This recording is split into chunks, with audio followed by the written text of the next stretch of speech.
अपनी नाकामियों को छुपाने के लिए मुसलमानों का लबादा ओढ़ करके, और वो जो नफरत फैलाने वाले लोग हैं ये समझते हैं कि हम हिंदुओं को जो है धर्म का चूरन दे करके बेवकूफ बना देंगे। इस भूभाग का एक टुकड़ा भी हिंदू राष्ट्र नहीं बन सकता, क्योंकि इतनी विविधता है कि याद रखो देशवासियों, ये मुल्क इस देश के मूल निवासियों का है। रोड़ा भी आप ही लगाएंगे, ईटा भी आप ही लगाएंगे, माला भी आप ही पहनाएंगे, फोटो भी आप ही खिंचाएंगे, बाकी लोग क्या यहाँ से झुंझुना बजाएंगे?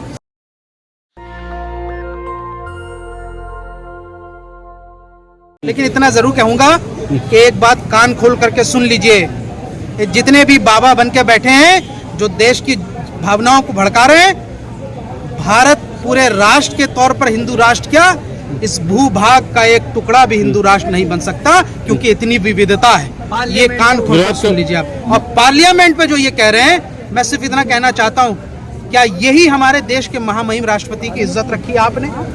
इतना इस देश का प्रधानमंत्री कर रहे हैं, मुझे शर्म आती है कि प्रधानमंत्री पद की गरिमा को आपने तार तार किया है। रोड़ा भी आप ही लगाएंगे, ईटा भी आप ही लगाएंगे, माला भी आप ही पहनाएंगे, फोटो भी आप ही खिंचाएंगे, बाकी लोग क्या यहाँ से झुंझुना बजाएंगे? तो इस देश सावरकर के जन्मदिन पर ये उद्घाटन जो रखा जाता है, ये भी एक मुद्दा है। देखिए, सेंगोल के बारे में जो पिछले दिनों चर्चा चल रही थी और हमने मीडिया में इस मुद्दे को उठाया था, सेंगोल एक राजशाही का प्रतीक था। चोला राज्य और तमाम जो तमिल जो माउंटबेटन ने जब नेहरू जी को दिया तो वो एक राजशाही के हस्तांतरण की निशानी थी, लेकिन उसके बावजूद भी उस सेंगोल के प्रतीक को प्रधानमंत्री नेहरू जी ने, जो खुद एक यहाँ से जनेऊधारी ब्राह्मण है, उन्होंने उसको पार्लियामेंट में नहीं रखवाया बल्कि यहाँ से म्यूजियम में रखवाया।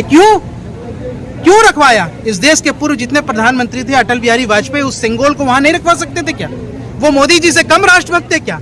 क्योंकि यहाँ से सेंगोल जो है वो लोकतंत्र में सत्ता हस्तांतरण का प्रतीक नहीं है, बल्कि राजशाही में यहाँ से सत्ता हस्तांतरण का प्रतीक है। क्या प्रधानमंत्री खुद को राजा समझते हैं अपने आप? जिल्ले इलाही है वो, जिल्ले इलाही है वो। आप देश के यहाँ से जनता के सेवक है, जनता के सेवक बन के रहिए, वरना 24 में यहाँ से आप लोगों को जो है यहाँ से कहीं मुंह दिखाने की जगह नहीं मिलेगी। हर काम का आप लोग मुखालफत क्यों करते हैं? क्यों मोदी जी की मुखालफत? मोदी जी कौन है? भारतीय जनता पार्टी बात कीजिए। क्यों इतना हाईलाइट करते हैं आप लोग? वो एक व्यक्ति है, हम नीतियों पर आलोचना करते हैं। जब कोई पाकिस्तान के खिलाफ कोई बात होती है, विदेश नीति पे बात होती है, तो क्या हम उसकी प्रशंसा नहीं करते? लेकिन सवाल ये उठता है कि जो नीतियां हैं, आप आज यहाँ से मुसलमानों के खिलाफ यहाँ से कहेंगे मदरसे हम बंद कर देंगे, फिर दूसरी तरफ कहते हैं पशमानदा मुसलमानों को वोट चाहिए। ये दो मुँहे सांप अपनी असल जो है यहाँ से हैसियत दिखाते हैं। इसलिए मैं कहता हूँ कि याद रखो देशवासियों, ये मुल्क इस देश के मूल निवासियों का है। हेमंत विश्व शर्मा तो कह रहे मदरसे को बैन कर दिया। खाकी निकर अपना असर दिखाता है। राहुल जी ने उनको पिद्दी से भी कम जो हैसियत दी थी, आज मैं उसकी सराहना करता हूँ। जिसकी हैसियत जितनी है उतनी ही होनी चाहिए। और एक बात जान लीजिए कि मैंने पिछले दिनों ही एक बात कही थी कि अगर इस देश में आप हिंदुत्व के नाम पर जो एक साइकोलॉजिकल वारफेयर छेड़ने की कोशिश कर रहे हैं, हम उसका काउंटर नैरेटिव भी लेकर के आएंगे। और अगर काउंटर नैरेटिव होगा, समाज का प्रतिकार होगा, तो उसकी जवाबदेही आपकी होगी। और एक बात और, इस आज के इस प्रोग्राम में ये बात भी रखी जा रही है कि हम देख रहे हैं धीरे धीरे हिंदुत्व संगठनें अपने अपने कार्यक्रमों में ये बात को प्रचारित कर रही है कि मुसलमान लड़कियों को प्रेम जाल में फंसाओ, जिसको हमने भगवा लव ट्रैप का नाम दिया।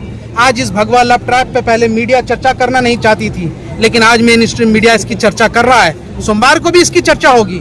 मैंने बात भी रखी है, सबूत भी दिए हैं कि किस तरीके से राष्ट्रीय बजरंग दल जैसे संगठन और इस तरह के संगठन जो यहाँ से मुसलमानों के कहते हैं कि यहाँ से कि मुसलमानों को कमजोर करना है तो उसकी लड़कियों को यहाँ से उठा लो।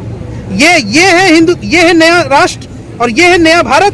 क्या कर रहे हैं? व्हाट्सएप पे, टेलीग्राम पे और यहाँ से जगह जगह चैटिंग करके मुसलमान लड़कियों को प्रेम जाल में, साजिश में फंसाना। यूट्यूब है और ये इंस्टाग्राम पे और कॉलेजों में, यूनिवर्सिटियों में और ये कोचिंग सेंटर्स में इस तरह की साजिशें कर करके जो कर रहे हैं, मुसलमान माँ बाप होश के नाखून ले।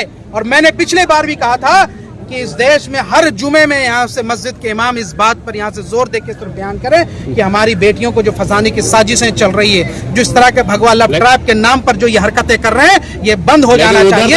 ये सामाजिक समस्या के लिए ठीक नहीं है। ये काट है क्या है? शर्म आती है? लव जिहाद के ऊपर यहाँ से इस देश का यहाँ से मंत्री, इस सरकार का मंत्री जी किशन रेड्डी पार्लियामेंट में खुद कहते हैं कि लव जिहाद जैसा कोई शब्द नहीं है। क्या कर लिया आपने, क्या कर लिया? एक फर्जी मूवी यहाँ से केरला स्टोरी के नाम पर जिस तरीके से झूठ फैलाया, और ये माफी वीर माफी मांग करके निकल गए कि नहीं 32,000 नहीं था 3 था, और उसके नाम पर पूरे देश में आज देखिए सिनेमा हॉल के बाहर किस तरीके के नारे लग रहे हैं, मुसलमान बेटियों के खिलाफ नारे लगाए जा रहे हैं। सुप्रीम कोर्ट ने आदेश भी दिया कि चलने दो, कोई प्रॉब्लम नहीं। नहीं, तो ये देखना भी चाहिए ना कि उसका क्या रिपरकशन हो रहा है। आप लोग नहीं देख रहे हैं, तो अगर मीडिया नहीं आवाज उठाएगा तो कौन उठाएगा, और नहीं उठाएगा तो हम उठाएंगे। ओवैसी के नेता वंदे मातरम नहीं बोल रहे मेरठ में, क्यों बोलेंगे? कि ये संवैधानिक ड्यूटी है हमारी। राष्ट्रगान से किसी को दिक्कत नहीं। हम जन मन गण कौन नहीं गाता है? जो नहीं गाएगा उसको मारिए थप्पड़। लेकिन यहाँ से वंदे मातरम कहाँ लिखा है संविधान में? कौन सी हमारी यहाँ से ड्यूटी? किसने कहा? ये वंदे मातरम कभी भी यहाँ से भारत की आजादी का प्रतीक और ये जो है यहाँ से गीत नहीं था। ये तो यहाँ से सावरकर और यहाँ से गोलवालकर ने इसकी यहाँ से इसको ज्यादा यहाँ से प्रोपगेट किया था। कब हुआ था? अगर वंदे मातरम हमारे लिए बहुत जरूरी होता तो राष्ट्रगान के बजाय यहाँ से वंदे मातरम रखा जाता। तो इसलिए ये मुद्दा नहीं है। मुद्दा यह है कि अपनी नाकामियों को छुपाने के लिए मुसलमानों का लबादा ओढ़ करके, और वो जो नफरत फैलाने वाले लोग हैं ये समझते हैं कि हम हिंदुओं को जो है धर्म का चूरन दे करके बेवकूफ बना देंगे। तो वंदे मातरम कहना होगा। नहीं बोलेंगे, क्या कर लेंगे आप? नहीं बोलेंगे, मारेंगे आप मुझे? बता दीजिए उनसे। ये जितने नफरत के दुकान सजाए बैठे हैं, 24 में जो है यहाँ से भागने की जगह नहीं मिलेगी। इस देश का लोकतंत्र ऐसा है, इसकी परिदृश्य ऐसी है कि इस देश की जनता ही उनको सबक सिखाएगी। 24 में जनवरी में। अरे भाई, हम इसका कोई विरोध नहीं, तो फिर कैसे करेंगे? ठीक है ना? 24 में जो क्यों ये मुद्दा, यही मुद्दा चलता रहेगा। लक्षण तो वही है, यही मुद्दा चलता रहेगा। कर्नाटक में तो ऐसा नहीं हुआ। आपने चूरन दिया ना बजरंग दल का, नहीं चला। हिजाब का चूरन दिया, हिलाल पे दिया, सारी चीजों पे दी। कौन सा ऐसा हिंदुत्व का एजेंडा है जिस पर आप चुनाव नहीं लड़े कर्नाटक में? तो जो कर्नाटक ने जो ये एक रास्ता पूरे देश को दिखाया है, राष्ट्र को दिखाया है, मैं विनती करके जनता से गुजारिश करता हूं कि अगर आप देश की तरक्की के गामजन की तरफ ले जाना चाहते हैं तो कर्नाटक से यहाँ से सबक सीखें। सर, नई संसद का जो मारपीट की गई है वो हमने अपना वक्तव्य उस पर रख दिया है कि भगवा लव जिहाद भगवा आतंकवाद जो है एक हकीकत है। इस पे बुरा मानने की जरूरत नहीं है। अगर किसी भी धर्म के नाम पर, आप मिसाल के तौर पर एक मुस्लिम व्यक्ति अल्लाह अकबर का नाम लेकर के किसी पे मारा जाए या तो फौरन आतंकवादी करके फैलाश करते हैं। आज आप जय श्री राम का नाम लेकर के किसी को मारते, अपने आराध्य को बदनाम करते, शर्म नहीं आती? ये नकली फर्जी लोग हैं यहाँ से जो अपनी यहाँ से काली करतूत और अपना ये सब यहाँ से कोई ना कोई डकैत है, कोई चोर है, कोई अब ये अपने बचने के चक्कर में ये धर्म का लबादा हो रहा है। सर, कल जो है नई संसद भवन का जो उद्घाटन करेंगे पीएम मोदी, सेम दिन पहलवानों का जो है वहाँ पे कूच हो रहा है, ऐसा कहा जा रहा है। और बाबा रामदेव जैसे जो लोग हैं वो कह रहे हैं, दोनों लोगों से कह रहे हैं, विपक्षी दलों से, पहलवानों से, कि इस तरीके का काम ना करे, देश के लिए अच्छा नहीं होगा। आप इसको किस तरीके से देखते हैं? देखिए, मोदी जी जो हैं वो बेटियों की पढ़ाने और बढ़ाने की बात करते हैं। एक देश के प्रधानमंत्री होने के नाते उनको थोड़ी सी तो नैतिकता होनी चाहिए कि इस देश के ओलंपियन जिन्होंने इस देश को गौरवान्वित करने का काम किया है, मेडल्स लेकर के आए हैं, उनकी बातों पर आपको विश्वास नहीं है। और जिस नेता के ऊपर 82 मुकदमे दर्ज हैं, उस नेता को आप बढ़ावा दे रहे हैं। भारतीय जनता पार्टी किस बेटी बचाओ बेटी पढ़ाओ की बात करती है, जब यहाँ से बिटिया कह रही है कि हमारे साथ बलात्कार हुआ, हमारे साथ शोषण हुआ।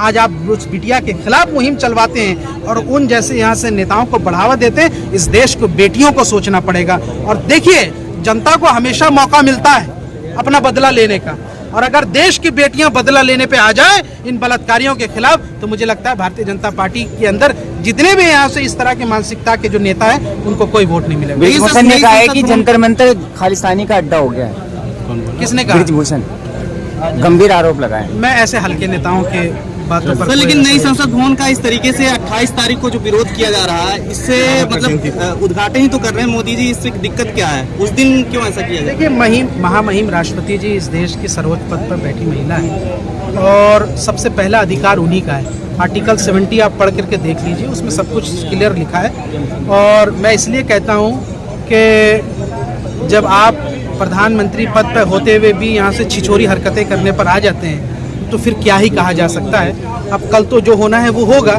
लेकिन देश के जो 20 विपक्षी दलों ने इस पे जो विरोध जता के एक आईना दिखाया है वो बहुत सही है और मैं उसका समर्थन करता हूँ। मुझे लगता है कोर्ट कि ने खारिज कर दिया पीआई।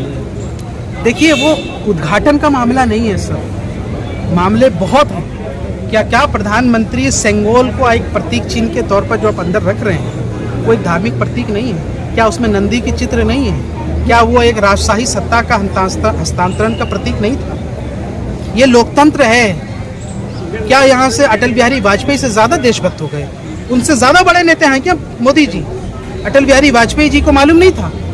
क्या वो चाहते तो लखनऊ म्यूजियम से उठा करके संसद में नहीं रखवा सकते थे? तो जो अपने राजनीतिक आकाओं के ना हुए, जो अपने राजनीतिक बाप के ना हुए, वो इस देश के क्या हुए? लेकिन नेशनल दस्तक की आपसे गुजारिश है कि अगर इसको बचाना चाहते हैं तो नेशनल दस्तक को सब्सक्राइब करने के लिए रेड कलर के सब्सक्राइब बटन को दबाएं, फिर बेल आइकन की घंटी दबाएं। नेशनल दस्तक को बचाने के लिए बहुत जरूरी है कि हर खबर को शेयर करें, लाइक करें, कमेंट जरूर करें।